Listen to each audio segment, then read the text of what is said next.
Elle s'appelle Garance. Elle avait 16 ans quand sa vie a basculé. Une bosse dans le cou, puis d'autres signes, jusqu'au jour où le diagnostic tombe. Lymphome d'Hodgkin, stade 4, AB, pronostic vital engagé. Son corps était touché partout. Un ganglion de 20 cm comprimé, un poumon, le médiastin, la moelle osseuse, la rate, le foie, les cervicales. À 16 ans, elle a dû affronter ce que personne ne devrait vivre. Les traitements, les douleurs, les paralysies temporaires, les vomissements et les chutes. Puis la rémission. Une bonne nouvelle, pensez-vous, mais qui ouvre pourtant la porte à d'autres épreuves.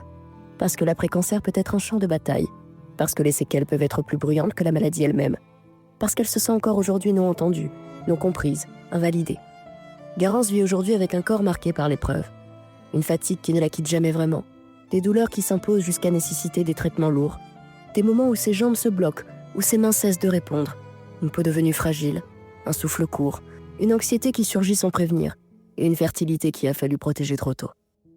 Et malgré tout, elle avance, elle cherche, elle questionne, elle persévère. Dans cet épisode, elle raconte ce que la maladie lui a pris, ce qu'elle lui a appris, et la force qu'elle a découverte là où elle ne l'attendait pas. Vous écoutez un épisode d'État d'âme, le podcast au cœur de votre santé, pour toutes les femmes dont le corps et l'esprit ont été bouleversés. Excellente écoute.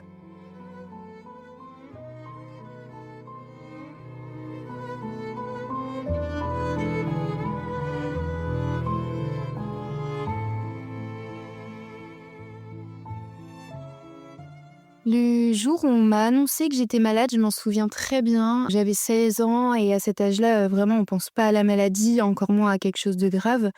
Et en fait, quand le médecin a prononcé le mot cancer, j'ai eu l'impression que le temps s'arrêtait. Concrètement, autour de moi, tout était flou.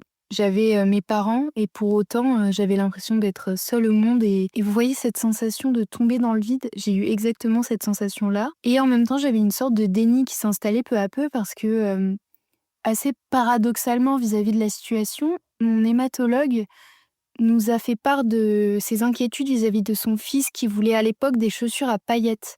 Donc je sais pas si on voit l'absurdité de la chose, mais du coup j'étais un peu dans ce déni et dans ce choc pas possible. Et donc pendant longtemps après, je n'y croyais pas en fait. Pour moi c'était pas possible. Puis surtout quand un hématologue nous fait part de ce genre de choses qui n'ont absolument rien à voir, hein. Intérieurement, je pense que j'avais pas seulement de la peur aussi, j'avais aussi beaucoup d'incompréhension parce que vraiment je ne savais pas ce que c'était la maladie concrètement. J'en ai entendu parler à la télé à l'époque, mais c'était souvent des personnes plus âgées. J'ai jamais entendu parler de maladie sur des jeunes et là, ça m'arrive à moi, mais comme par hasard quoi. Pourquoi moi? Qu'est-ce qui se passe? Et je me suis dit: «Mais c'est pas possible, c'est pas moi, c'est pas ma vie», enfin et vraiment en quelques secondes, je suis passée de adolescente à patiente. Et alors là, vraiment, le changement total dans toute ma vie, quoi. On est rentrés à la maison et je me suis dit: «Mais ça sera jamais comme avant, jamais». Avant, l'annonce de la maladie, moi, je rentrais en seconde et donc à 16 ans, j'étais une adolescente comme les autres, hein. J'avais mes petits projets, j'avais mes amitiés, mes préoccupations d'adolescente, hein. J'avais, mon premier amoureux. En plus, je rentrais du coup en seconde comme je l'ai dit et j'ai été élue déléguée à quasiment 98 des voix donc toute la classe quasiment a voté pour moi donc enfin vraiment c'était, inimaginable. Je sortais, d'une année, de troisième où je me suis faite, harceler, physiquement et verbalement, par, mon groupe de classe donc en fait, j'arrive dans un endroit, complètement, différent. Un endroit où je me sens bien, où les gens m'apprécient pour ce que je suis et vraiment c'était génial. J'ai vraiment, été très heureuse à ce moment-là, mais il y a que cette période-là de mes 16 ans que j'ai appréciée parce que, du coup, juste avant, voilà, je me faisais harceler et cetera donc c'était pas facile. Mais du coup, ouais, non, à 16 ans, la maladie, elle existait pas, hein, dans mon horizon. Enfin, j'avais une forme d'insouciance, en fait, qui était plutôt normale, à cet âge-là. Et je me projetais, mais sans imaginer un événement pareil viendrait, tout redéfinir à ma vie et à mon futur quoi, en fait, finalement. Cette annonce, je pense qu'elle a brisé, cette illusion, d'invincibilité un peu qu'on a à l'âge de 16 ans. Parce qu'en fait, on se pense loin de tout ça du monde médical et cetera. Bon, pourtant, la preuve que non. Et je pense que ça a aussi, bouleversé une partie de ma naïveté parce qu'à 16 ans, on est un peu naïf sans que ce soit péjoratif, on est un peu rêveur et cetera. Enfin voilà, moi je l'ai dit, j'avais mon premier amoureux, vous voyez, c'est les premiers amours quoi. Enfin, tout est beau, tout est rose, la vie n'est pas comme ça évidemment, mais ouais, ça a brisé un peu, ma naïveté de l'époque et je pense que j'ai compris du coup trop tôt que, bah, la vie elle pouvait basculer sans prévenir et que ça arrivait pas qu'aux autres en fait. La peur la plus forte, qui m'est traversée l'esprit, c'était même pas la douleur que j'allais ressentir, pendant les chimios, c'était plutôt, cette idée de pas avoir le temps en fait, de pas avoir le temps de grandir, de pas avoir le temps de devenir une femme, et surtout de devenir la femme que je devais être. Parce que j'avais cette idée de devenir cette femme-là. Mais aujourd'hui évidemment ça a changé et peu à peu aussi pendant les traitements, j'ai appris à penser autrement et j'aime la femme que je suis aujourd'hui d'ailleurs. Mais c'est vrai que ouais, c'était pas vraiment une peur de douleur et cetera. C'était plus une peur de pas avoir le temps, de pas savoir aussi ce qui allait se passer. Parce qu'en fait, on va vers l'inconnu, donc la peur de l'inconnu aussi, elle est revenue, énormément de fois. Et puis, la peur pour mes proches, en fait, de les voir souffrir à cause de moi. Parce que j'avais pas encore conscience à l'époque que c'était pas de ma faute, parce que personne demande à être malade, mais en fait, j'avais l'impression que c'était mon problème et que c'était de ma faute si je voyais mes proches souffrir à cause de cette maladie, alors que c'est pas le cas du tout, c'est pas de ma faute. Évidemment qu'ils ont souffert. Voir leur fille ou leur sœur, malade et à moitié en train de mourir, évidemment que c'est terrible. Mais c'est pas de ma faute et je m'en rends compte aujourd'hui, mais à l'époque, ça a été un peu dur à assimiler quand même. La maladie, dans mon quotidien, elle s'est installée assez brutalement en fait, hein, puisque, on m'a annoncé, du jour au lendemain que j'avais, un lymphome de Hodgkin, stade, 4 avec pronostic vital engagé puisque, atteinte pulmonaire, de la moelle osseuse, médiastinale, de la rate du foie. Enfin, je vais pas faire toute la liste parce que c'était très long et en fait, on nous a vraiment dit, «Si vous vous dépêchez pas, en gros, il reste 3 semaines, à votre fille. Il lui reste 3 semaines à vivre, quoi. Il lui reste 3 semaines de vie». Donc très brutal, en fait, le choc du jour au lendemain, en fait, bah, là, Garance, si ça se trouve demain, tu plus là, en fait. Donc très brutal. Et puis après, finalement, en fait, on s'y habitue et ça devient un rythme. C'est-à-dire que les rendez-vous, les traitements à l'hôpital et tout, bah, en fait, ça devient, notre vie. Je dirais pas une seconde vie parce que finalement, pendant quelques mois, c'est vraiment, tous les jours quasiment que tu es à l'hôpital, tous les jours que tu dois faire attention aussi à ce que tu manges chez toi, à qui tu vois. Enfin, en fait, ouais, ça devient notre vie. On s'y habitue, malheureusement, parce que personne devrait s'habituer à ce genre, de problèmes de santé, mais oui. Et puis, en fait, ce qui est assez étrange aussi, c'est que du coup, vu qu'on s'habitue à la maladie et au traitement, petit à petit, la maladie, elle prend une place importante quand même dans notre vie. C'est normal, mais du coup, en fait, elle s'installe, mais dans chaque décision qu'on va prendre. Et du coup, elle redéfinit le temps, heu, notre énergie, nos priorités et cetera et même encore maintenant, malgré le fait que je ne sois plus malade, la maladie, ou en tout cas les séquelles des traitements, hem, bah, c'est pareil, s'installent dans chacune de mes décisions, en fait et parfois c'est un peu lassant, mais pour autant, c'est ma vie et ça fait ouais, ça fait 7 ans que je suis en rémission et ça fait 7 ans que je m'y suis habituée donc voilà et ça changera pas à mon avis donc bon. Il y a effectivement des moments où je me suis sentie vraiment seule. Pour autant, j'étais très bien accompagnée. Hem, En fait, je pense que on peut être très entouré et se sentir profondément seul parce que, bah, personne ne vit exactement ce que tu vis. C'est-à-dire qu'il y a des douleurs, des pensées, des peurs qu'on va garder, intérieurement et pas parce qu'on veut pas déranger les autres, mais parce qu'en fait, on a l'impression que les s enfin, nos simples mots ne suffisent pas à faire comprendre à nos proches ce qu'on vit réellement. Personne peut se mettre à notre place, donc évidemment, c'est mieux pour eux. Mais moi, j'ai été très bien entourée parce que j'étais tous les jours avec ma maman. Ma maman a arrêté de travailler pour pouvoir rester tous les jours avec moi en chimiothérapie.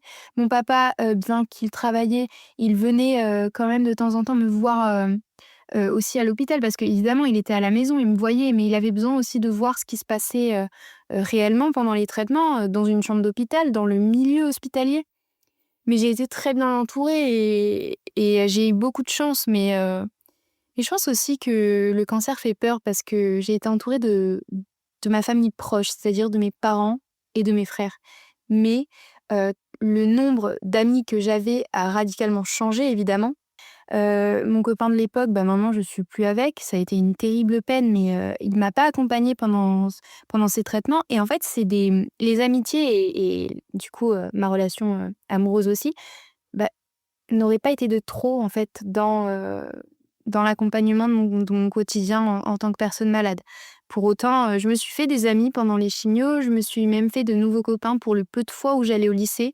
Mais ça, c'est une autre histoire, mais je pense que les gens sur qui, j'ai pu le plus compter, c'était mes parents et mes frères et je leur en serai mais pour toujours reconnaissante et ils l'ont pas fait pour avoir de la reconnaissance, ils l'ont fait naturellement, évidemment, mais j'ai vu des choses à l'hôpital qui font de la peine et qui font comprendre que même tes parents, des fois, peuvent te laisser, sur le côté et c'est terrible, comme sensation. Aujourd'hui, mon corps, c'est à la fois mon allié et le témoin de tout ce que j'ai traversé. Il porte des cicatrices qui sont visibles et invisibles. En fait, il y a des limites, c'est que mon corps, il me rappelle que je ne fonctionne plus comme avant et que je ne fonctionnerai plus jamais comme avant. Mais j'ai appris à ne plus le voir comme un ennemi. En fait, j'essaye de l'écouter parce qu'au départ, en fait, j'arrivais pas à apprivoiser mon nouveau corps, parce qu'il y a plein de choses que je ne savais plus faire, des choses lambda que tout le monde sait faire, hein. Par exemple, s'exprimer correctement, c'était très compliqué. C'était un exercice très compliqué pour moi. Marcher, c'était très compliqué aussi. J'ai failli perdre l'usage de mes jambes. Enfin, c'est terrible. Et en fait, je détestais mon corps, je détestais ce qu'il était devenu. Et en fait, je me suis rendu compte peu à peu que plus je le détestais, moins ça allait. Parce que ça a forcément un impact psychologique. Et depuis que j'essaye de me dire que c'est mon allié, mon corps c'est mon allié, c'est celui qui me porte chaque jour, et ben ça va un peu mieux. Alors par contre, je dirais pas que mes séquelles vont mieux, hein. C'est juste que psychologiquement ça va mieux, donc c'est moins dur à porter. Mais les séquelles sont toujours là et ça stagne et il n'y a pas d'amélioration. Mon corps, il me rappelle aujourd'hui tout ce que j'ai traversé par la fatigue, les douleurs neurologiques aussi beaucoup, neuropathiques, ça c'est terrible. Les effets secondaires, hein, en fait, c'est des rappels constants. Et en fait, la rémission, ça veut pas dire retour à zéro, ça veut peut dire continuer autrement. Parce que moi, je l'ai beaucoup vu comme un reset, en fait, comme un retour à zéro. Ça peut être vu comme ça, mais moi, je préfère me dire, en fait, Garance, t'as un corps depuis que t'es née, continue autrement. Voilà, tu l'apprivoises autrement. C'est toujours le même corps, il a pas changé. Il a juste, pris des coups, quoi, finalement. Donc continue autrement et apprivoise-le. Quand on est face à des choses comme ça, c'est soit on avance, soit on s'effondre. Et en fait, même quand on s'effondre, on finit par avancer quand même. Et je me suis dit, mais du coup, je préfère avancer de moi-même que de m'effondrer et devoir avancer par obligation. Et puis, ouais, il y a eu ce déclic parce que moi, j'ai été vachement dans le déni au départ. Il y a eu ce déclic où je me suis dit: «Mais c'est réel là, ce que tu vis, Garance, tu joues ta vie. Tu as des parents formidables. Tu peux pas te permettre de les laisser comme ça et de pas avoir essayé de te battre un minimum», si je puis me permettre. Continuer malgré la peur, c'est se lever quand on n'a pas envie, c'est accepter de pleurer et recommencer le lendemain et vice versa. En fait, c'est un peu montrer qu'on est capable quand on a l'impression que tout s'effondre sous nos pieds. Quand je regarde tout le chemin que j'ai parcouru depuis ces 7 années post-traitement, ce qui me vient en premier, c'est la fierté. Je suis vraiment fière de moi.